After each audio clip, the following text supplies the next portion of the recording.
All right, hello. So coming back to the bleeder block install. So I was driving my car in stop and go traffic yesterday. Had the car in first and was holding the clutch down, and noticed that the chatter got noticeably worse. It's very odd, and so I tried to take it out of first gear, couldn't, and then I noticed the clutch wasn't coming back up. So I knew something was wrong, so I pulled it back up with my foot and then pumped it a few times, was able to drive totally normally, but when I stopped, I could see the view essentially looked like this down here, and I could see liquid. I assumed it was coming from my slave cylinder, so I assumed I needed a new slave cylinder, aka throwout bearing. Then when I took my intake off, I noticed that the cap for the bleeder screw was missing, and it just looks like it had been gushing. You can kind of see it's still a little bit wet down here. It might be a bit hard to see. Yeah, it looks like the clutch fluid, brake fluid got kind of sprayed everywhere.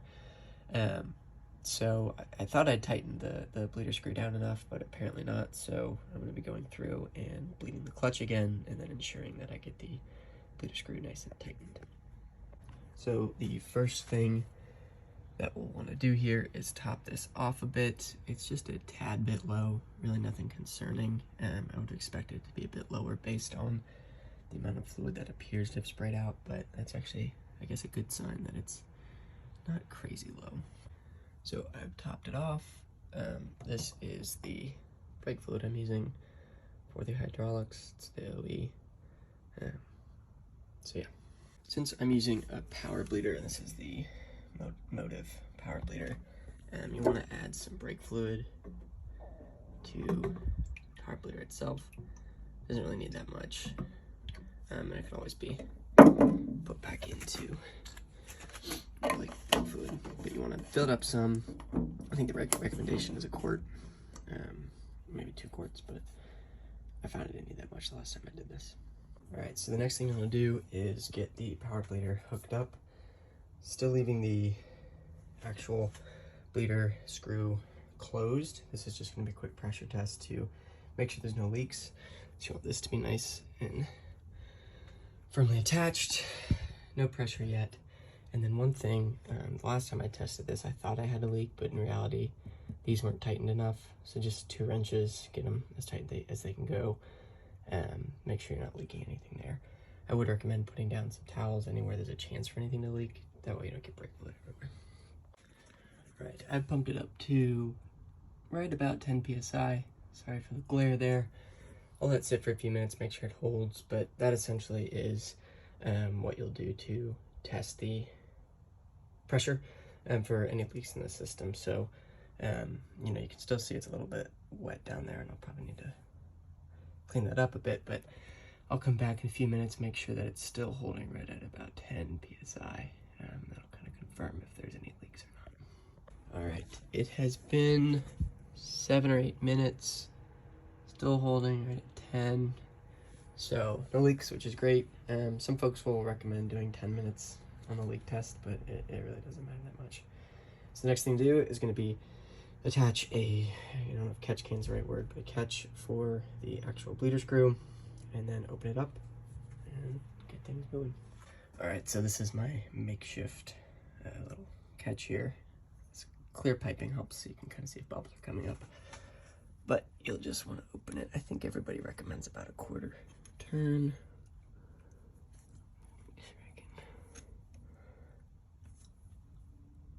Twist, and then you can see fluid coming through. I don't see any bubbles, so I'm actually gonna go ahead and cut it.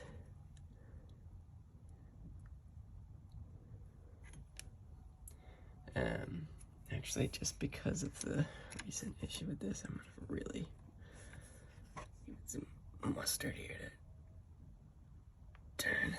Okay. So this is all of the fluid that came out. It's not that clean looking, but it's mostly clean, so not too concerned. The next step you'll do is slowly release the pressure from the cap here, and then after that remove it from the reservoir, and then tighten everything up.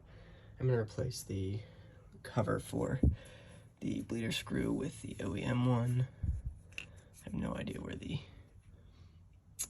one that came with this bleeder block went, but that's fine. Oh, and one thing I'll note is you'll see the pressure never really changed, so just one thing to keep in mind. The next thing I'll note is the fluid that is in the power bleeder is clean, assuming the power bleeder is clean, and so you can reuse that. That's what I'm going to do. And the method I use is essentially just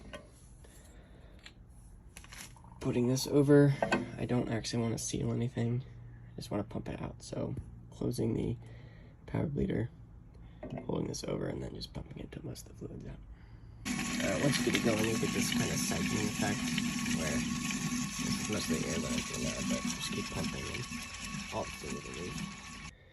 Okay, so this next step I'm gonna do, I don't really think is that necessary, but I'm gonna go hop in the car, make sure I can rip through all the gears, depress the clutch for an extended amount of time, essentially just keep an eye down here, and then I'll record to see if I see any fluid coming up.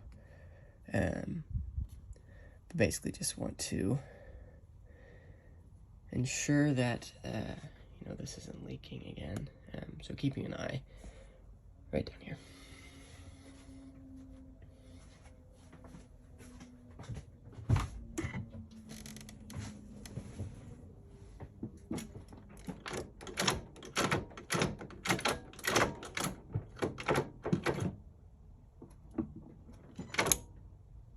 This is just me holding it. I put it in first gear, but I'm going to hold it down for maybe 10 seconds.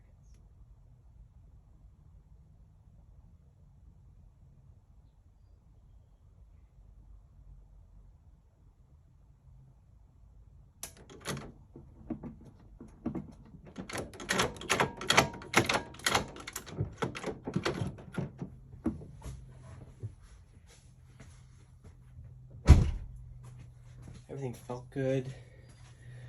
Quick eyeball, looks like nothing came out as far as I can see here, but you know, I'll review this video just to be sure. Alright, so OEM cap back on. I checked to make sure it was nice and tight as well.